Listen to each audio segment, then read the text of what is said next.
The Pike County Fair is in full swing. And students experienced Chinese culture at last night's ISCO meeting. Stay tuned. TrojanVision News starts now. From the High Definition Production Center of Troy University's Broadcast and Digital Network at Troy, Alabama's International University, this is TrojanVision News. Hello and welcome to TrojanVision News for October 9th, 2015. I'm Courtney Chantley. And I'm Sarah Singletary. Thank you for joining us this evening. Funnel cakes and Ferris wheel rides have been in high demand this week with the arrival of the Pike County Fair.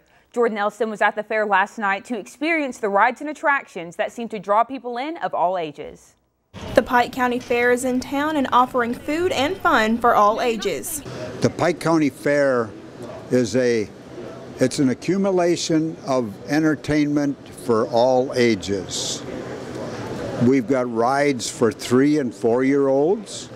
We've even got rides for, like me. The fair is sponsored by the Shriners Club, an organization that supports children in hospitals. And as one booth owner says, the club and the fair are very special. When I was 4 years old, I was diagnosed with leg perthes disease. My hip ball totally deteriorated.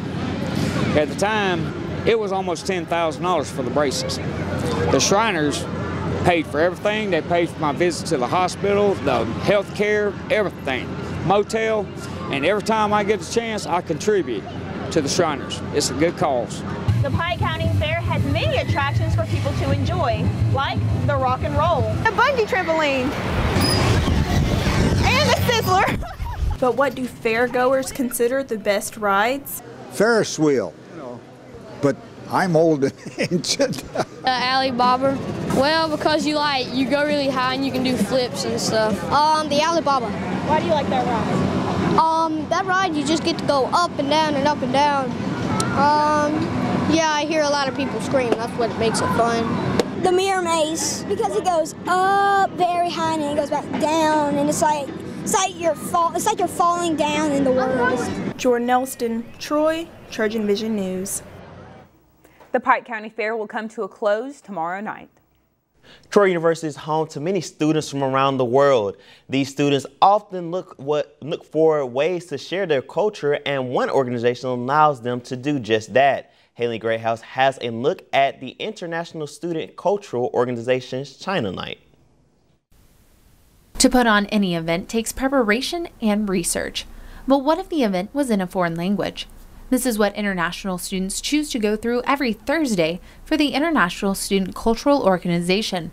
One country presents each week, and this week featured China. We search some information online on Chinese website or foreign website, and we have some basic knowledge about it, so we can prepare it.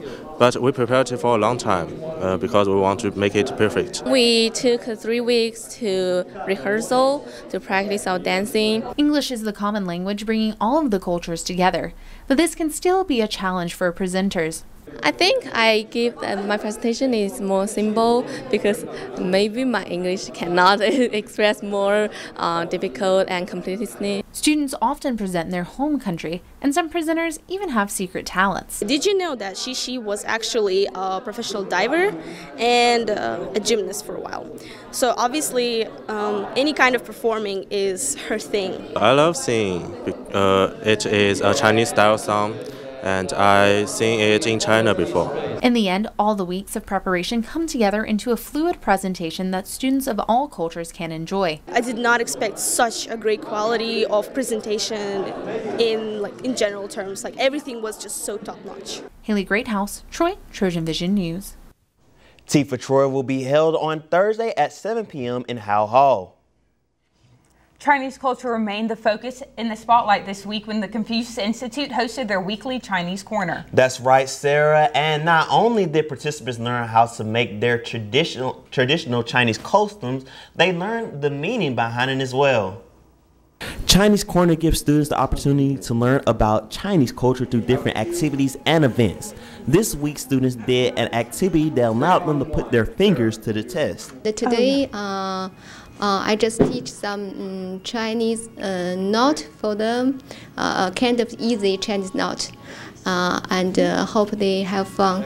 Students put together different Chinese knots, which some found fun, but also difficult to put together at times. I just chose an easy one, but it seems a little bit difficult for someone.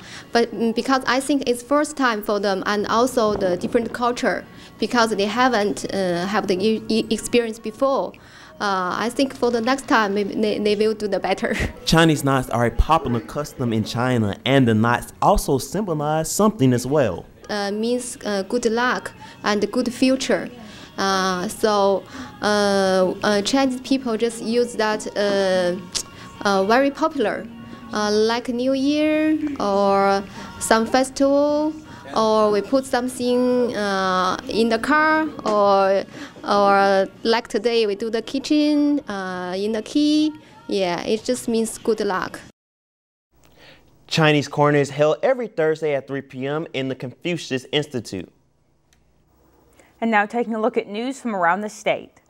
A new metal and plastic processing plant is expected to create more than 100 jobs in North Alabama. Governor Robert Bentley announced today that Shape Corporation plans to build a manufacturing plant in Athens and invest $24 million in the structure. Authorities say one of 3 people wounded by gunfire outside a Birmingham restaurant has died. The shooting happened about 9:30 last night outside Good Friends Chinese and Seafood restaurant on the city's southwest side. The Jefferson County Coroner's Office identified the victim, who died as 22-year-old Justin D'Angelo Wakeford of Birmingham. A Birmingham probate judge is asking the state Supreme Court for a way out of issuing marriage licenses to same-sex couples. The petition filed by Elmore County probate judge John Enslin asked the court to order judges statewide not to issue same-sex marriage licenses or recognize licenses that Enslin says have been issued in contradiction to the Alabama Constitution. Still to come on Troy Trojan Vision News. The Trojan football team is going out of state this weekend to take on an SEC opponent. Ryan Renfro has more in sports. And the Republicans scramble to nominate another House Speaker. We got that story and more after the break. Stay with us. Chaos and indecision surrounds the struggle to elect a new House Speaker. Now pressure builds on a candidate who says he doesn't want the job. I'm Greg Boswell on Capitol Hill. That's coming up.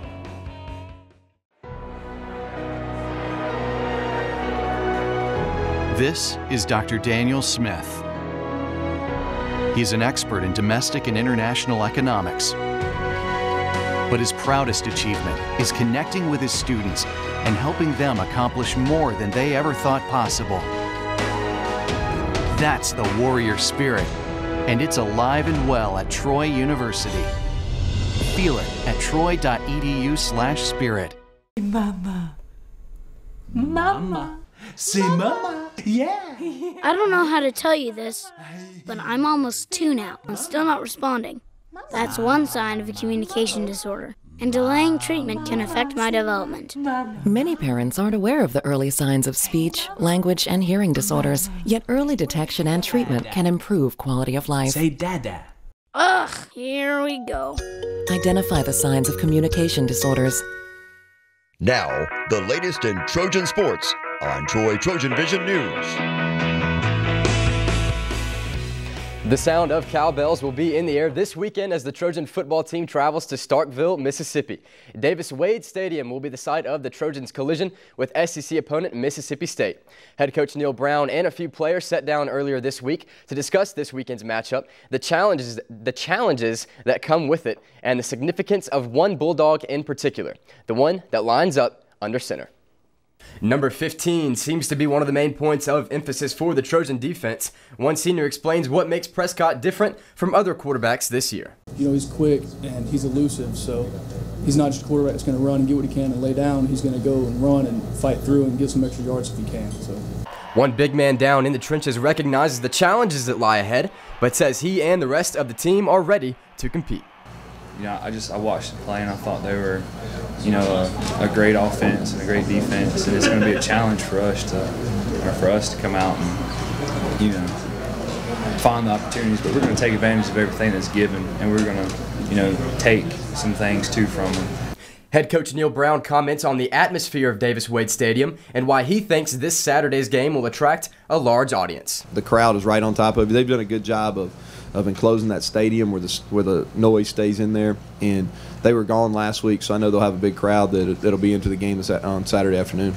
Yeah, I'm excited about the opportunity that we're going to get. I'm excited to see our performance against a great defense, and especially the guys beside me and mine as well. I would put up great film against a great team. That always speaks the most for who you are as a player, who you are as a person. If you can't make it out to the game, it will be televised on the SEC network, and kickoff is set for 3 p.m.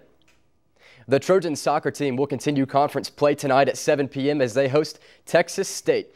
Heading into tonight's game, head coach Jason Hamilton says the two teams are similar and that his Trojan squad will make them work for every shot. They've got some very good offensive players up top who, kind of like our players. I think they're waiting for them to peak and for them to get on that hot streak. So we want to make sure it's not against us. We want to be strong defensively and maintain possession of the ball and not give them any opportunities that that they're not creating. The Trojans are coming off 2 road wins against Louisiana Monroe and Louisiana Lafayette and head into tonight's game with a 9-3 record overall and a 2-1 record in conference play. The team will turn around on Sunday to host Appalachian State at 1 p.m. Louisiana Monroe and Lafayette will continue its heavy dosage of Trojan athletics this weekend. The Trojan volleyball team will host Louisiana Monroe in Trojan Arena tonight at 6 p.m. and Louisiana Lafayette on Saturday at 6 p.m. The Trojans are coming off a big conference win Tuesday night against South Alabama and look to continue their success and improve on their 2-4 conference record. Now, it wasn't too long ago that football player LaMarcus Farmer quoted head coach Neil Brown in saying, "Destiny favors the prepared." And with a losing record against Louisiana Monroe, volleyball head coach Sonny Kirkpatrick couldn't agree more. Monroe's had our number. They've beaten us the last 3 times. We've played them in 5, and we really need to make sure that we're prepared for them going into on Friday. And then you have Lafayette coming in on Saturday, and they're a good team too. So we can't ever take a night off. The Trojans head into this weekend's matchups with an 8-11 record overall. Again, tonight's game will begin at 6 p.m.